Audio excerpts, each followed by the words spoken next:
سنة 1260 ميلادي كانت الدنيا كلها بتترعب من اسم واحد: التتار. جيش مفيش حد قدر يوقفه، دمر بغداد وأسقط الخلافة العباسية، وكان جاي على مصر. في الوقت ده ظهر واحد غير كل المعادلة: سيف الدين قطز.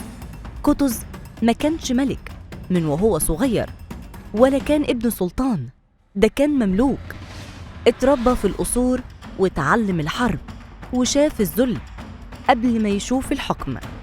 بعض المصادر بتقول إن ممكن يكون من نسل الأسرة الخوارزمية، واتأثر وهو صغير واتباع كمملوك. بذكائه وقوته قرب من السلطان المعز أيبك وبقى من أهم رجالته. ولما البلد دخلت في فوضى والتتار قربوا، قطز خد القرار الأخطر: عزل السلطان الطفل المنصور عليه وأعلن نفسه سلطان. قطز تولى الحكم في ذي القعدة سنة 657 هجري عشان يوحد الصف قبل مواجهة التتار. وقتها ناس كتير اعترضت، لكن هو كان شايف إن مفيش وقت للخلاف، يا ننتصر يا نضيع. وقرر يواجه التتار وجمع الجيوش وخطب فيهم الخطبة الشهيرة وقال: وإسلاماه. وجت اللحظة، معركة عين جالوت. المعركة دي كانت شرسة والموت في كل حتة، وفي نص القتال حسام قطز اتقتل تحته. أي قائد تاني كان ممكن يهرب، لكن هو نزل ووقف على رجليه في قلب المعركة. واحد من الأمراء قال له: اركب فرسي عشان لو مت الجيش ينهار.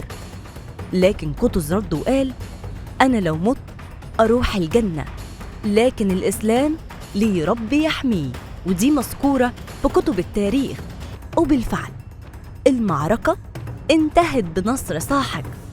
التتار لأول مرة يتهزموا. قطز دخل دمشق ونظم الأمور ورجع الأمل للمسلمين، وبعت القائد الأقوى الظاهر بيبرس يكمل مطاردة التتار. لكن هنا بدأت المشكلة. بيبرس كان مستني مكافأة، ولاية حلب، لكن قطز شاف إن المصلحة غير كده وما ادهوش اللي وعدوا بيه. ومن هنا النفوس اتغيرت والطموح بقى خطر، لحد ما وصلنا لآخر 24 ساعة في حياة قطز. وهو راجع مصر منتصر معاه الجيش والمجد، وصل لمنطقة الصالحية، نزل من على حصانه عشان يصطاد أرنب. لحظة عادية جداً، لكنها كانت نهاية كل حاجة. بيبرس كان مجهز الخطة ومتفق مع مجموعة من الأمراء. قرب من السلطان وكأنه بيطلب شفاعة، وقطز كعادته وافق. مسك إيده عشان يقبلها، لكن فجأة هجموا عليه، ضربوه بالسيوف ووقعوه من على الحصان وكملوا عليه بالسهام لحد ما مات. وكده انتهت حياة الرجل اللي أنقذ الأمة من غير ما يرجع القاهرة ولا يشوف فرحة الناس بيه.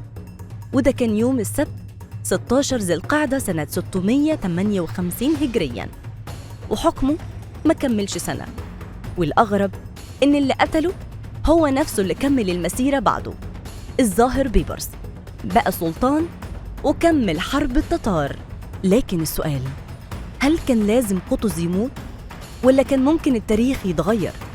قطز مات غدر، لكن ساب وراه نصر غير شكل التاريخ.